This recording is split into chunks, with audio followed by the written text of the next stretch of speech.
everyone, I'm Brittany. And I'm Charmaine. And we are The Complex Girls. Guess what, y'all? We got a new series on our channel. New series on our channel. Guess what it's called?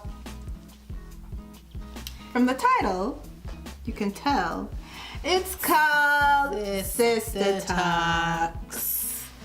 This is gonna be a series where we talk about whatever we want to talk about. Yes. Basically, candid conversations. Candid conversations. Yours truly, Charmaine and Brittany, aka your sisters. Yo, sisters. I like that. So this is a candid conversation about our topic for this video, Yes. which is something very, very important to us. very, very important to us. Why there needs to be more diversity and inclusion in the fashion industry. We got some tea for y'all. Get your cups ready. Get your cup. And let's go in. This is sparkling cider. Where do we want to jump off? Let's start with like the most recent thing that we saw, the H&M ad. Okay. So I saw this circulating via Twitter. It was a picture of a black boy in it was like a green hoodie, and it said "coolest monkey in the jungle" on it. And that was H&M who posted that on their website. Right. They put a price tag on it.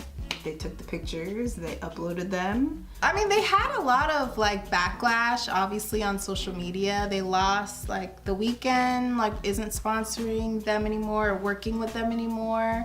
There was a lot of people really upset about it, and I was like, obviously they would be upset. It's like blatant racism. You know, black people historically have been compared to monkeys and animals. So to put it on a sweatshirt and put it on a little boy to sell, it just didn't sit right with us. You know, obviously people have different opinions and we're open to whatever different opinions people have. But just for me, I just felt very unsettled by it. Yeah, I just felt like there wasn't any people who cared to not put that out. You know, there's obviously people on the marketing digital team of H&M taking the photos and even coming up with the ideas of these clothes. It's just very insensitive. I just don't really understand. I think that the why. problem is if there isn't inclusion in the fashion industry, that voice isn't in the room. Yeah, You know what I mean? It's true, yeah. So someone who could know that that was problematic, they probably may not be in a really, you know, executive position on the H&M board or whatever that's coming up with these designs to be like, hey, this isn't right, you know? But if that voice isn't in the room, then they're just gonna think it's okay. Yeah, and this tweet was by Teen Vogue. They caught it, screenshot it, everything.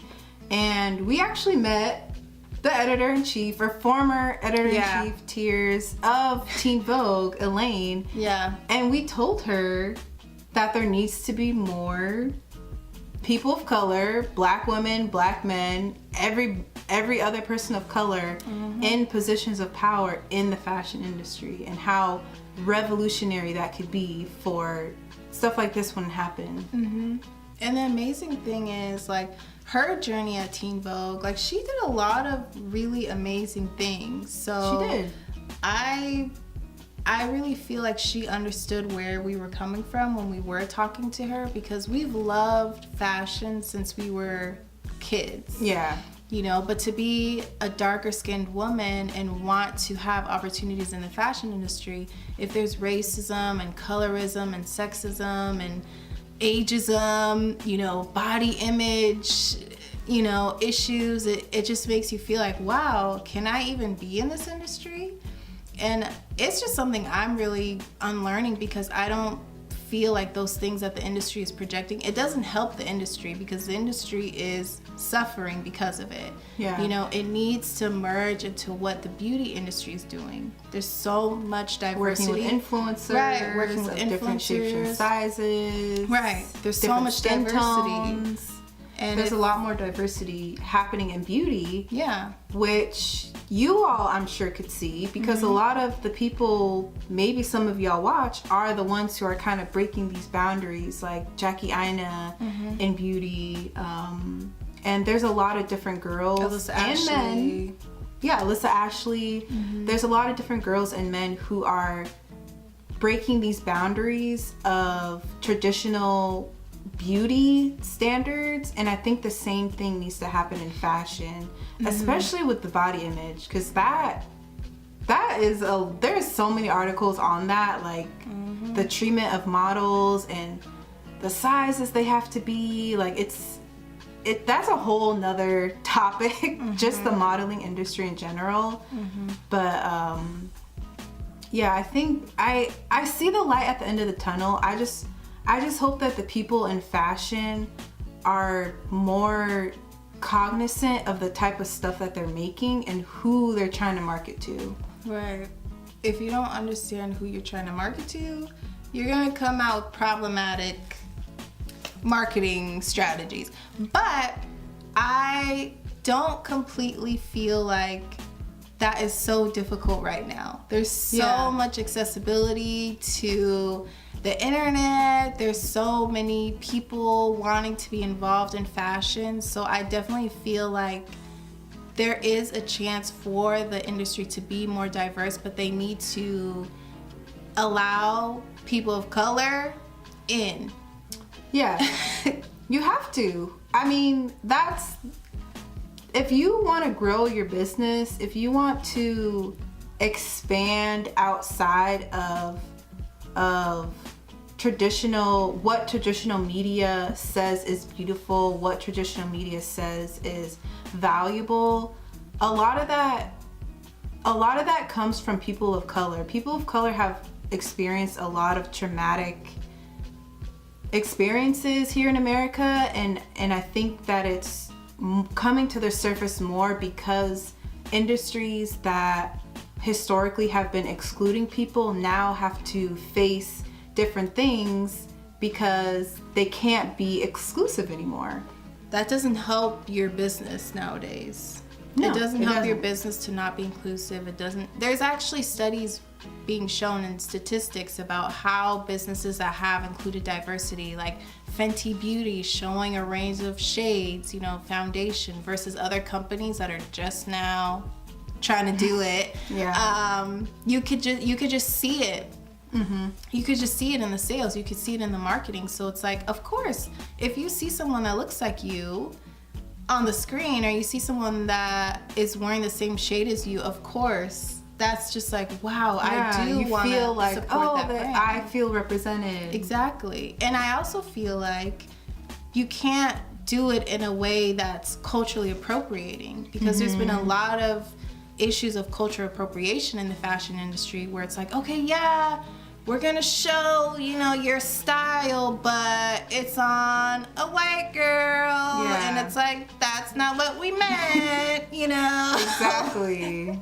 Like, that's not what we mean by inclusion. It's not including just the styles, it's including the people, it's including those positions of power, you know, with people of color in them. That's what we mean by inclusion. Exactly. And it's just necessary. It's just necessary. Like, there's no excuse, in my opinion, for brands to be insensitive with their marketing right now, because there's just we consume content every single day. So if there's not people of color in positions of power at these different brands, being able to spot out those different problems or different red flags that could be going on in marketing, like there isn't going to be a change, you know. But I can say that there's a lot of brands that are doing amazing things, you know, so it's not completely, you know, this negative perspective, but it's just the brands that aren't really doing it in the way that is inclusive and is diverse, mirroring what the brands that are doing. So it just makes more sense to me. And it helps the brand when they show diverse faces and they show things that's like, wow, I do want to be a part of this. Yeah, it's true. Because if you don't have my size, you don't have my shade, if you're not representing me as a consumer, I'm most likely not going to buy from you. And I think that is pretty common among a lot of people who buy things or go to stores. You buy things that are the right size for your body, you buy things that are the right shade. If that's not being represented, then you're probably not gonna buy it. We'd love to know y'all's opinion in the comments on diversity and inclusion in fashion. You could agree with us, you could not agree with us, that's totally fine. Yeah, it's fine. We continue it in the comments, continue it with your friends, continue it with other people that are around you. Because it's really important for us to know about these types of things, just because I feel like we all have a voice and we can be a part of that change, right? Which is what we want to do. Yeah, and we want to have Sista Talks to be topics that we're actually really passionate about, because we talk about diversity in fashion all the time together, and it was like, wait, we should make this a series and be able to share it on our channel, because we could know and meet people that could agree with us or could not agree with us. Or have you seen instances of cultural appropriation or, you know, insensitive, you know, actions in the fashion industry that are things that we could address? Thank y'all so much for tuning into this video, and I'm so happy to say that you all can look forward to more Sista Talk videos. Yes! Because the poll that we did showed that you all liked chit chat videos. Yeah, so it's kind of like, how can we incorporate it on our channel? So that's what Sista Talks is. Candid, like we said before. Candid.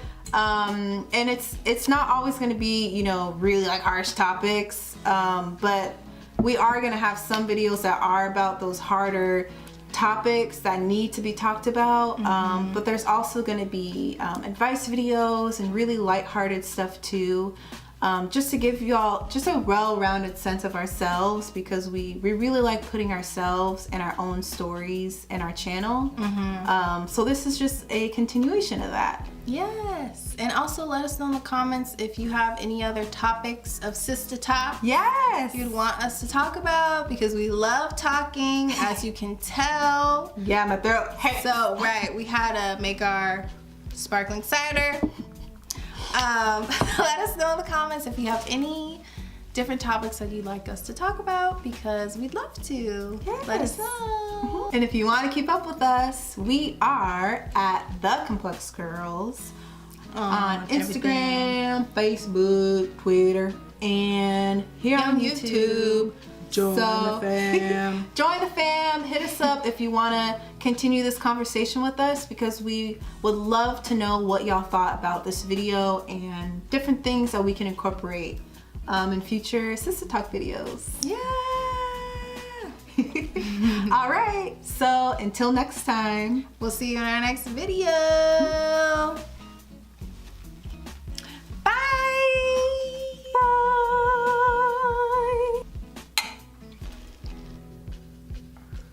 This is